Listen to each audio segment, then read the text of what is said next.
আছি বলে বিজেপির খুব রাগ। যেন তেন প্রকারণে তৃণমূলকে হারানো ওদের উদ্দেশ্য। ওদের লজ্জা ঘৃণা ভয় তিন থাকতে নয়। কানে দিয়েছে তুলো আর পিঠে বেঁধেছে কুলো। আর যত পারো সিবিআই কে দিয়ে কিলো, এনআইএ কে দিয়ে কিলো, ইনকাম ট্যাক্স কে দিয়ে কিলো, ইডি কে দিয়ে কিলো। ওদের জিজ্ঞেস করুন একটা এনআইএ বালিশে কত কিলো থাকে, একটা সিবিআই বালিশে কত কিলো থাকে। কোথায় একটা চকলেট বোম ফেটেছিল 2022 সালে, আর মধ্যরাতে গিয়ে যদি মহিলার বাড়িতে গিয়ে অত্যাচার করে, গ্রামে ঢুকে গিয়ে অত্যাচার করে, তা মহিলারা কি করবে? শাখা বালা পরে বসে থাকবে না মাথায় ওড়না দিয়ে বসে থাকবে? তারা তাদের রক্ষা করবে না, তাদের ইজ্জত, তাদের সম্মান? তুমি রাতের বেলায় ঢুকে যাবে বাড়ি বাড়ি।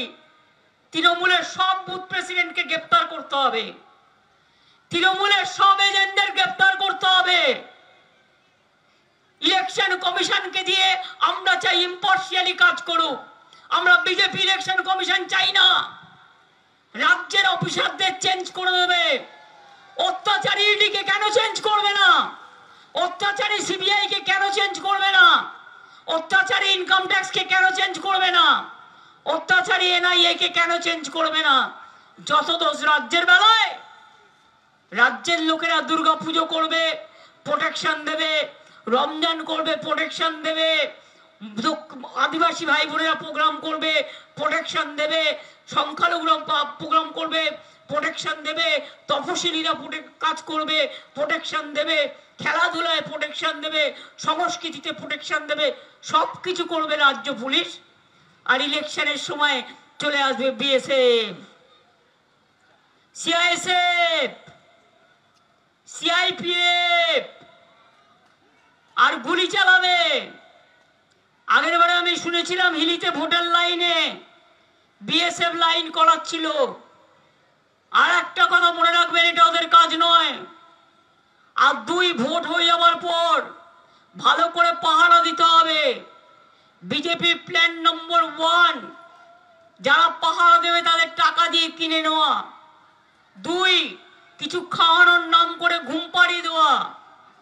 3, লোডশেডিং করে দিয়ে বাক্স দখল করা এবং চিক ঢুকিয়ে দেওয়া। এমন কাউকে পাহারা রাখবেন না যারা বিশ্বস্ত নয়। আমরা কিন্তু জানতে পারবো কোথায় কি হচ্ছে। তাহলে কি হলো? এনআইএ আর সিবিআই বিজেপির ভাই ভাই, আর ইডি আর ইনকাম ট্যাক্স বিজেপির ফান্ডিং বক্স।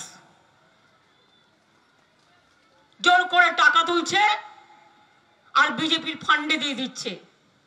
তোমার যদি ক্ষমতা থাকে, গণতন্ত্রের লড়াই করে যেত। আমার বুথ কর্মীদের অ্যারেস্ট করবে না, এজেন্টদের অ্যারেস্ট করবে না। অরবিন্দ কেজরিওয়াল থেকে শুরু করে, আদিবাসী নেতা হেমন্ত সোরেন থেকে শুরু করে, আমার দলীয় নেতাদের থেকে শুরু করে, পাবলিক থেকে শুরু করে অ্যারেস্ট করবে না। ইলেকশনে লেভেল প্লেইং ফিল্ড থাকা দরকার। আর যদি মনে করো গায়ের জোরে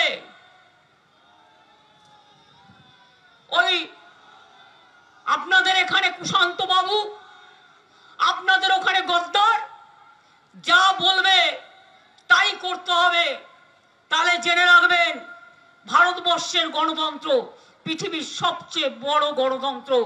130 কোটির দেশ আমরা।